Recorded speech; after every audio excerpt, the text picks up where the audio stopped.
So why exactly are index funds never really going to make you rich? The first thing is, guys, when you think about investing, whether it's index funds or just regular investing, you should never think sexy. Because overall, there's nothing sexy about basically investing for 25 years and then finally waiting on the 25th year or 30th year to actually get some action, to actually be able to take money out. Unless you have a bunch of money, a lot of money, and you're able to bulk invest a bunch of money and take money out. For most people, it is going to be a long journey. So there's nothing sexy about it whatsoever. And by the way, it's not like investing into an index fund is like bulletproof and you're like, well, as long as I do this, everything's gonna be fine. No, the answer is if you don't invest enough, if you don't do things correctly, you will not make it to the point where you have more money coming in than you actually have going out. And that's what I call wealthy. That's what I call financial freedom. Now, by the way, in this video right here, I'm gonna give you 5 things you wanna watch out for when it comes to index fund investing, so you don't end up actually suffering what a lot of people are basically going to suffer. Now, as always, guys, like this video and top out, also subscribe, hit the bell so you're notified.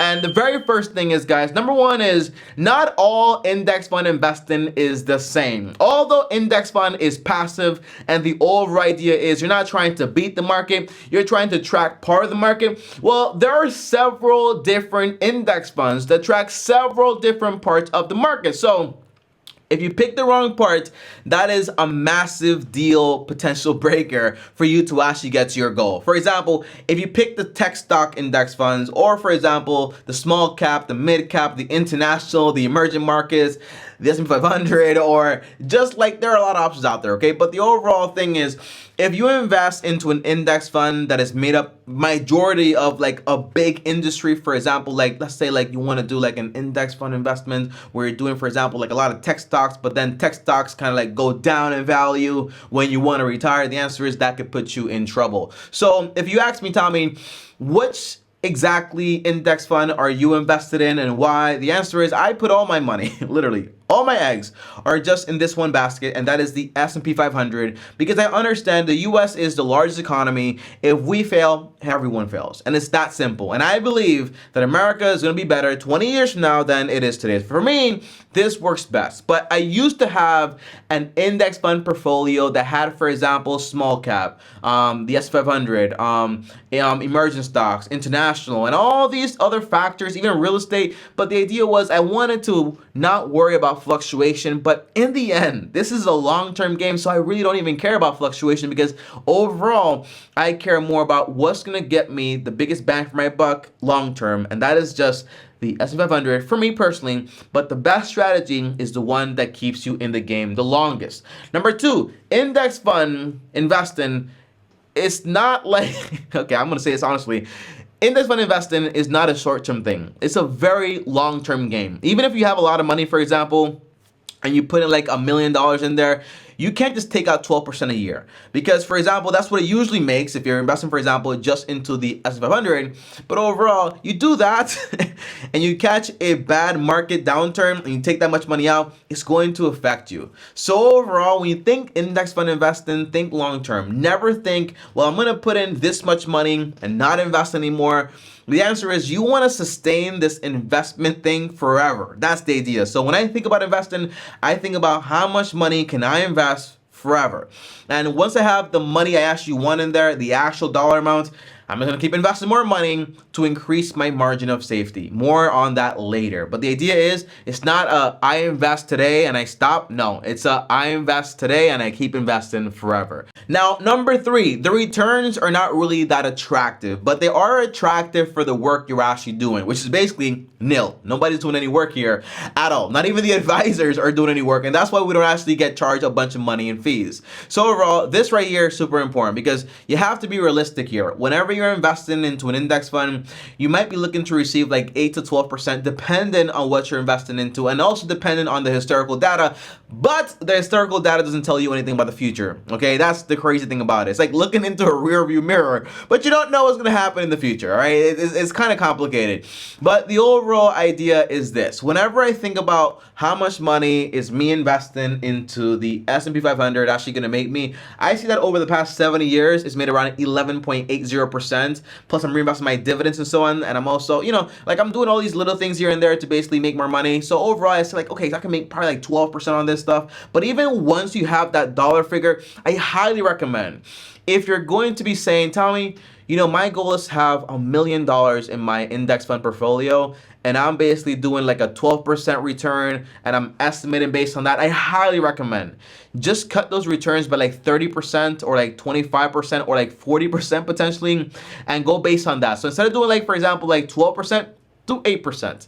And this way you can invest a little bit more money. And if you get there faster, great. But if the market doesn't perform that well, you still get there, okay? Because when you use these historical data numbers, you don't really know exactly if they're actually gonna be hit next 70 years or so. That's the idea. We don't know what's gonna happen. Now, number 4, it's not a bulletproof thing.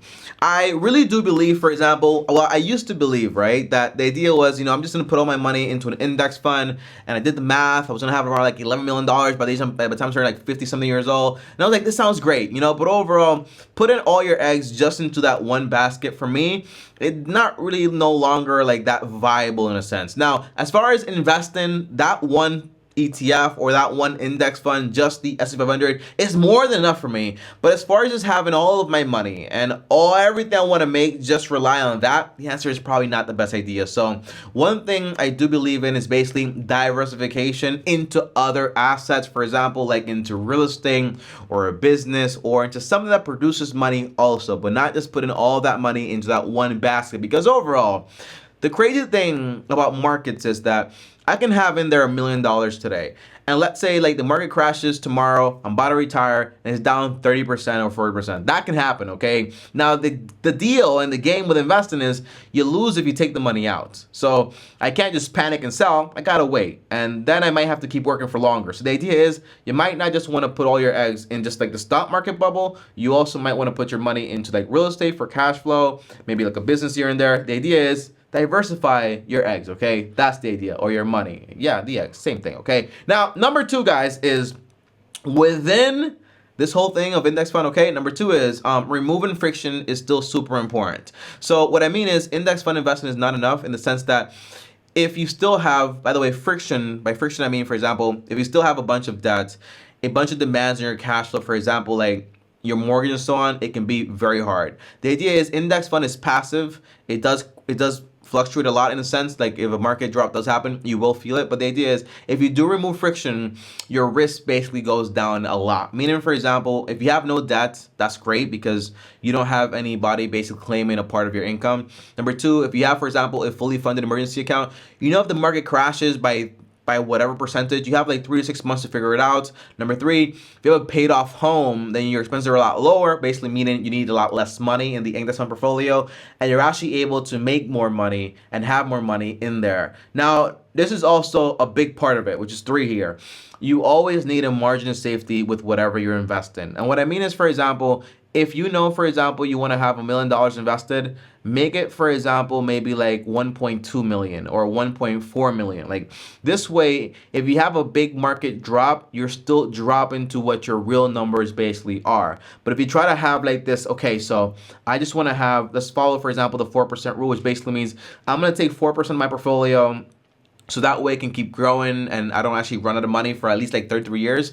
Well, I'm going to take, for example, $1 million. I want 4%. That's $40,000 a year. And that's it. So I got to $1 million. I'm going to stay there, not invest anymore. The answer is, that's why I say you never want to stop investing. Because if you grow it, for example, to 1.5 million, which it's a lot of money, but it takes time. If you don't stop investing, you can do it. And the idea is, if you get 1.5 million, market goes down by like 50%, you're still good. You still have the amount of money you actually need to be fine.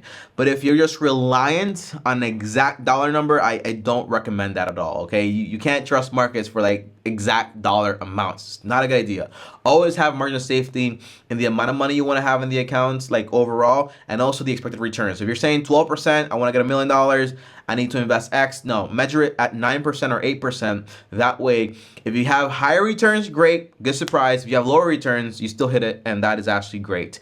Now, number 5 here, last is, if everybody invests into index funds, we could have some negative consequences. So in the sense of, for example, if everybody's invested into index funds, then people that are actually fundamental investors, they're not actually going to be doing it anymore. So it makes for a less efficient market because money is being put into investments, not based on value, but just based on people putting money into things. And that's another video for another day, but it could have a negative effect. And the overall idea for me to tell you or make this video is just that index fund investing is not perfect. It won't make you rich if you're not smart about it. And overall, it's a very long-term game. Like, there's nothing sexy about it whatsoever, but it works and it will continue to work for a very long time. So the best strategy in my book is have a portfolio that you believe in, you trust, and you're not going to stop investing into, one that's based on your risk tolerance. Don't stop investing money, and have more money based on a margin of safety. That is going to make a massive difference. For me, if I can have, for example, 40K a year, that's great. But even not even that, like for me, if I can have like $12,000 a year because I don't spend any money,